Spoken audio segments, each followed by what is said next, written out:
All of A sudden നിങ്ങൾ പോലും അറിയാതെ സംഭവിച്ചു പോയതാണോ, അല്ലെങ്കിൽ ആവശ്യം ഉണ്ടായിരുന്നോ? ഇത് എന്തെങ്കിലും പ്ലാൻ ഉണ്ടായിരുന്നോ? ഇല്ല ഇല്ല പ്ലാൻഡ് അല്ല. പ്ലാൻഡ് അല്ല. പ്ലാൻ അല്ലായിരുന്നു. സീരിയൽ ചെയ്തോണ്ടിരിക്കുകയായിരുന്നില്ല ആ സമയത്ത് അല്ലേ? അപ്പൊ ഈ സീരിയലിന്റെ ഷൂട്ടൊക്കെ ആയപ്പോഴേക്കും കുറച്ച് പ്രോബ്ലം വയറൊക്കെ ആയിരുന്നു. തുടങ്ങിയില്ലേ? ഫസ്റ്റ് മന്തിൽ തന്നെ ഞാൻ സീരിയലിന്റെ ഷൂട്ട് ചെയ്തു. അത് കഴിഞ്ഞപ്പോൾ ഞാനത് നിർത്തി. പിന്നെ വീട്ടിലായിരുന്നു. വീട്ടില് ചെറിയ ചെറിയ പ്രോഗ്രാംസ് ഒക്കെ മാത്രമേ ചെയ്യുന്നുള്ളൂ. അധികം റെസ്റ്റ് ഒക്കെ ആയിരുന്നു. ഒരു ഓൺലൈൻ ചാനലിൽ ഒരു വാർത്ത വന്നേക്കാണ്, വേദനയോടെ മൃദുല അറിയിക്കുന്നു ഇങ്ങനെ ഒരു വാർത്ത. നമ്മൾ എന്താ വിചാരിക്കുക, ഇവരെന്ത് വേർപിരിയാൻ പോവാണോ? ഉള്ളടക്കം നോക്കുന്ന സമയത്ത് ഇല്ല, ഇനി അടുത്തൊരു കുട്ടി അടുത്തൊന്നും ഇല്ല. അതിനാണ് ആ വാർത്ത കണ്ടിരുന്നോ? തലക്കെട്ടിതാ, വേദനയോടെ മൃദുല പറയുകയാണ് ഇനി എല്ലാം നിർത്തിയിട്ട് പോകുന്നു, അങ്ങനെ കണ്ടോ പറഞ്ഞു. ഞാൻ കണ്ടിരുന്നു. അല്ലേ? അപ്പൊ കഴിഞ്ഞ ദിവസം നമ്മള് സാനിഫിനെയും അതുപോലെ തന്നെ മറിയ ഷെൽജിനെയും ഇന്റർവ്യൂ ചെയ്തിരുന്നു നിങ്ങളുടെ കോളേജിനെ. അപ്പൊ സാനിഫ് പറഞ്ഞൊരു കാര്യമുണ്ട്. അതായത് പണ്ടൊക്കെ ഈ യുവാകൃഷ്ണ എന്ന് പറഞ്ഞു കഴിഞ്ഞാലേ ഞങ്ങൾ പറയുമായിരുന്നു, ആദ്യം ഷൂട്ടിന്റെ സമയത്തൊക്കെ ഞങ്ങള് കൊളീഗ്സിനോട് പറയുന്നത് എന്തോ ഒരു ജാടയാണ് അയാള്. അയാള് ഭയങ്കര ജാട, എനിക്ക് അയാളോട് വലിയ താല്പര്യമൊന്നുമില്ല. പിന്നീട് അയാൾ പറയാണ് അത്രയും പാവമായിട്ടുള്ള ഒരു മനുഷ്യൻ വേറെ ജാട എന്താന്ന് പോലും അദ്ദേഹത്തിനില്ല. അതായത് തുടക്കത്തില് കാണുമ്പോൾ എല്ലാവരും വിചാരിക്കും ഭയങ്കര ആറ്റിറ്റ്യൂഡാണ്, ഭയങ്കര ഫെയർ ആണ്, പ്രശ്നമാണെന്ന്. പക്ഷെ അല്ല, അയാൾ ഭയങ്കര കൂളായിട്ടുള്ള ഭയങ്കര സൗഹൃദമുള്ള ഒരു ആളാണ്. എല്ലാവർക്കും ഇങ്ങനെ ഒരു മിസ്ജഡ്ജ്മെന്റ് ഉണ്ടാവാറുണ്ടോ?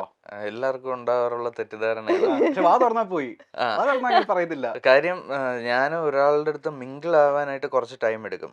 പക്ഷെ മിങ്കിൾ ആയി കഴിഞ്ഞാൽ കംഫർട്ടബിൾ ആണ്. അപ്പൊ ഈ മിങ്കിൾ ആവുന്ന വരെയുള്ള ടൈമില് ഞാൻ അവരെ നോക്കില്ല, ശ്രദ്ധിക്കില്ല, ഞാൻ എൻ്റെ കാര്യം നോക്കിയിരിക്കും. അപ്പം ഓൾമോസ്റ്റ് ഉണ്ടാവാൻ സാധ്യതയുള്ളൊരു ഇംപ്രഷൻ എന്ന് പറയുന്നത് ജാടത്തിണ്ടിയാണ് എന്നുള്ളതാണ്. താങ്കൾക്കുണ്ടായ ഒരു ഇംപ്രഷൻ എന്താ കല്യാണത്തിന് മുൻപ്, ഇദ്ദേഹത്തെ പരിചയപ്പെടുന്നതിന് മുൻപായിട്ട്? പരിചയപ്പെടുന്നതിനാണ് നല്ലൊരു സുന്ദരൻ, കാണാൻ കൊള്ളാം. പിന്നെ എന്റെ ബ്രോ ആയിരുന്നു ഇദ്ദേഹം. ഓക്കെ, ബ്രോ എന്നാ ഞാൻ വിളിച്ചോണ്ടിരുന്നത്. മെസ്സേജ് ഒക്കെ അയക്കുന്ന ബ്രോ സുഖാണോ, എന്തൊക്കെയുണ്ട് വിശേഷം, അങ്ങനെ ആയിരുന്നു. പിന്നെ ഇത് ആക്ച്വലി അറേഞ്ച്. താങ്കളുടെ ഉള്ളില് ഇവരുടെ ഒരു പരിങ്ങലുണ്ടായിരുന്നോ? ഇല്ല, ആക്ച്വലി നമ്മള് ഫസ്റ്റ് സംസാരിക്കുന്ന സമയത്ത് കല്യാണം കഴിക്കണം എന്നുള്ള പ്ലാനൊന്നും ഇല്ല. നമ്മള് എന്താ പറയുക, ഒരു ഫംഗ്ഷനിൽ വെച്ച് കാണുന്നു, പരിചയപ്പെടുന്നു, ഓക്കെ. അതിനുശേഷം പിന്നെ വല്ലപ്പോഴും ഹായ് ബൈ മെസ്സേജ് അയക്കും, അത്രേ ഉള്ളൂ. അപ്പൊ ആ സമയത്ത് എനിക്ക് വലിയ ബ്രോ എന്ന് വിളിക്കുന്നത് ഓൾമോസ്റ്റ് എല്ലാവരും അങ്ങനെയാണ് വിളിക്കാറ്. അപ്പൊ അതുകൊണ്ട് എനിക്ക് വലിയ ഇതൊന്നും തോന്നിയിരുന്നില്ല. പിന്നെ ഈ കല്യാണ ആലോചനകളൊക്കെ വരുന്നു, ഭയങ്കരമായിട്ട് വീട്ടുകാർ ആലോചിക്കുന്നു. അപ്പോ എനിക്ക് എൻ്റെ ഒരു കൺസെപ്റ്റിലാണെന്നുണ്ടെങ്കിൽ ആരെങ്കിലും കല്യാണം കഴിക്കുന്നതിനോട് താല്പര്യമില്ല.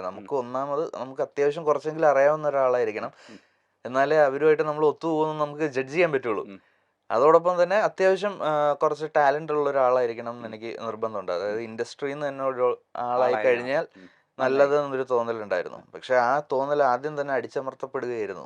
എന്റെ കൂടെയുള്ള കൊളീഗ്സ് എല്ലാവരും പറഞ്ഞു, ഒരിക്കലും നീ ഇൻഡസ്ട്രിയിൽ നിന്ന് ഒരു പെൺകുട്ടീനെ കല്യാണം കഴിക്കരുത്. കല്യാണം കഴിച്ചു കഴിഞ്ഞാൽ ഈഗോ ഉണ്ടാവും, ഡിവോഴ്സ് ആവും.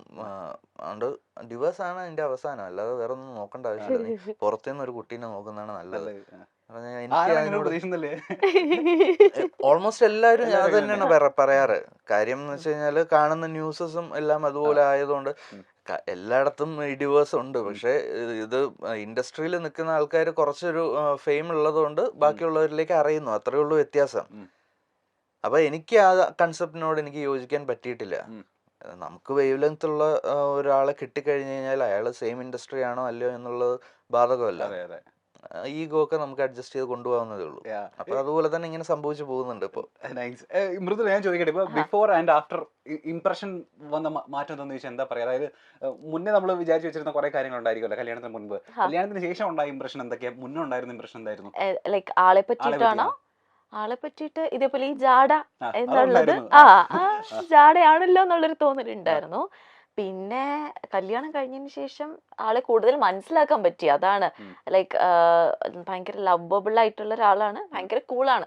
എത്ര ദേഷ്യപ്പെട്ടാലും തിരിച്ച് റിയാക്ട് ചെയ്യില്ല. സോ അതുകൊണ്ട് എനിക്ക് പറയാം, എന്തും ഭയങ്കര കൂളായിട്ട് ഇതങ്ങ് എടുക്കും. അതൊക്കെ തന്നെയാണ് ആക്ച്വലി കൂടുതൽ മനസ്സിലാക്കാൻ പറ്റി. മറ്റേ ജാഡ എന്നുള്ള ആ ഒരു ഇംപ്രഷൻ മാറിയിട്ട് അതല്ല ക്യാരക്ടർ എന്നുള്ളത് മനസ്സിലായി. അണ്ടർസ്റ്റാൻഡിങ് പീപ്പിൾ ആയിരുന്നു. ഇതിപ്പോ മൃദുലേനെ ഈ പറയുന്ന പോലെ യുവേനെ നമുക്ക് എല്ലാവർക്കും ഇഷ്ടമായി തുടങ്ങിയതുണ്ടല്ലോ സ്റ്റാർ മാജിക്കിന് വന്നതിന് ശേഷമാണ്. നിങ്ങളുടെ പേഴ്സണാലിറ്റി എന്താണെന്നും ഒക്കെ മനസ്സിലായത് നമുക്ക് അങ്ങനെയല്ല. നിങ്ങളുടെ ടാലന്റ് എന്താണെന്നും ഞാൻ ഇപ്പൊ യൂട്യൂബിൽ നോക്കിയപ്പോ ഒരു വീഡിയോന്, ഒരു പെർട്ടിക്കുലർ വീഡിയോന്, മൃദുലയുടെ പെർഫോമൻസ് ഉള്ള ഒരു വീഡിയോന് 8.3 മില്യൺ വ്യൂസ് പോയേക്കുന്ന വീഡിയോ. അതായത് എനിക്ക് തോന്നുന്നു ഏറ്റവും കൂടുതൽ വ്യൂസ് പോയത് സ്റ്റാർ മാജിക്കിന്റെ ആ പെർട്ടിക്കുലർ വീഡിയോനായിരിക്കും. സ്റ്റാർ മാജിക്കിന്റെ ഒരു റെക്കോർഡ് തകർത്ത നായികയാണ്. യുവ മോശമല്ല, പിന്നീടാണ് യുവയ്ക്കും ഇങ്ങനെ ഒരു കഴിവുണ്ട്. മെയ്ഡ് ഫോർ ഈച്ച് തരാണ്. മിമിക്രി ഇവർ രണ്ടുപേരും തോളോട് തോള് നിൽക്കുന്ന കപ്പിളാണെന്ന് നമ്മൾ പിന്നീടാണ്. ഇപ്പോഴേ ഞാൻ ചെറിയൊരു ടാസ്ക് തന്നു കഴിഞ്ഞാൽ ആരെങ്കിലും നമ്മളുടെ വീഡിയോ ഒന്ന് മില്യൺ അടിക്കാൻ വേണ്ടിട്ട് ഒന്ന് ആരെയൊക്കെ നമുക്ക് ചെയ്യാൻ പറ്റും? ഇപ്പൊ ഈ പറഞ്ഞ പോലെ സ്റ്റാർ മാജിക്കിൽ വന്നതിന് ശേഷം ഒരുപാട് പേർക്ക് ഇപ്പൊ ഫാൻ ഫോളോയിങ്സ് കൂടിയിട്ടുണ്ട്. ഇപ്പൊ അനു ആയിക്കോട്ടെ, ലക്ഷ്മി നക്ഷത്ര ആയിക്കോട്ടെ, ബിനു അടിവാലി ആയിക്കോട്ടെ. ആരാണ് ആദ്യം അനുവിനെ ഈ പറയുന്ന ഈ മൊമെന്റിൽ നമുക്ക് ഇത് കാണിക്കാൻ പറ്റുമോ?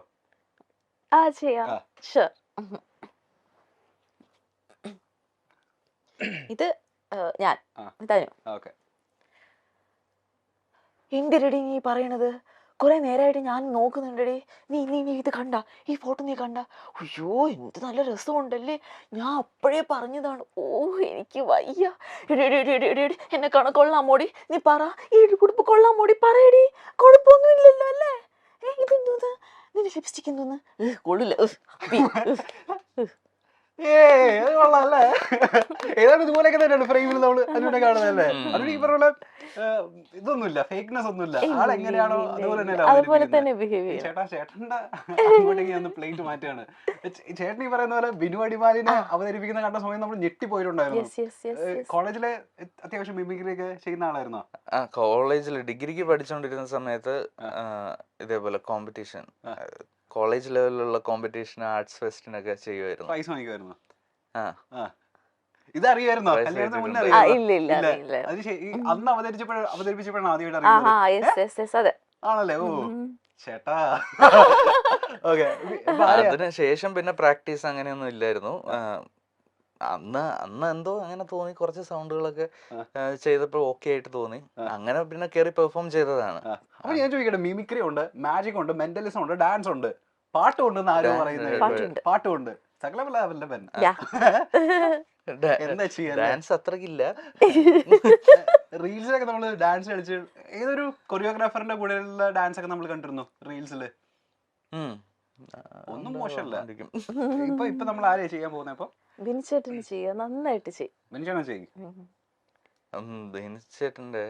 ബിനിച്ചേട്ടൻ, നോബിച്ചേട്ടൻ അവരൊക്കെ അത് മതി.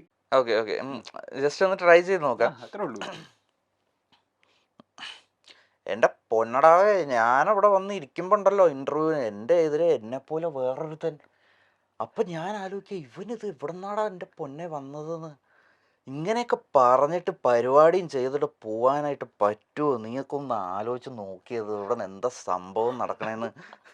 എന്നെ പൊന്നടവേ, ഒരു രക്ഷയില്ല. ബിനുചേട്ടന് മുമ്പിൽ പെർഫോം ചെയ്തിട്ടില്ലേ? ബിനുചേട്ടൻ എല്ലാവരും ഈ പറയുന്ന പോലെ കോമഡി കളിച്ചിട്ട് മറ്റേ ഇൻസൾട്ട് ചെയ്യുന്ന ആളാണല്ലോ. ഈ ചേട്ടന്റെ മുൻപിൽ ഈ സാധനം അവതരിപ്പിച്ച സമയത്ത് ചേട്ടന്റെ റെസ്പോൺസ് എന്തായിരുന്നു? പുള്ളി ഡയറക്റ്റ് ആയിട്ട് കേട്ടിട്ടില്ലെന്ന് തോന്നുന്നു. പുള്ളി ഇല്ലാത്തൊരു എപ്പിസോഡിലായിരുന്നു ഞാൻ പെർഫോം ചെയ്തത്. ചേട്ടന്റെ റെസ്പോൺസ്? അതിനുശേഷം പിന്നെ പുള്ളി ഒന്ന് പറഞ്ഞാ കൊള്ളായിരുന്നു കേട്ടോ. ഇനി ആരാ നോബി ചേട്ടൻ ചെയ്യാൻ പറ്റുമോ? നോബി ചേട്ടൻ്റെ എനിക്ക് ഓർമ്മയില്ല, മൈൻഡിൽ നിന്ന് പോയി ആ സാധനം. വേറെ ആരെങ്കിലും ചെയ്യുമ്പോ? അല്ലാതെ നമുക്ക് മറ്റേ ഫിലിമിലൊക്കെ ഉള്ള കുറച്ച് ആൾക്കാരുടെ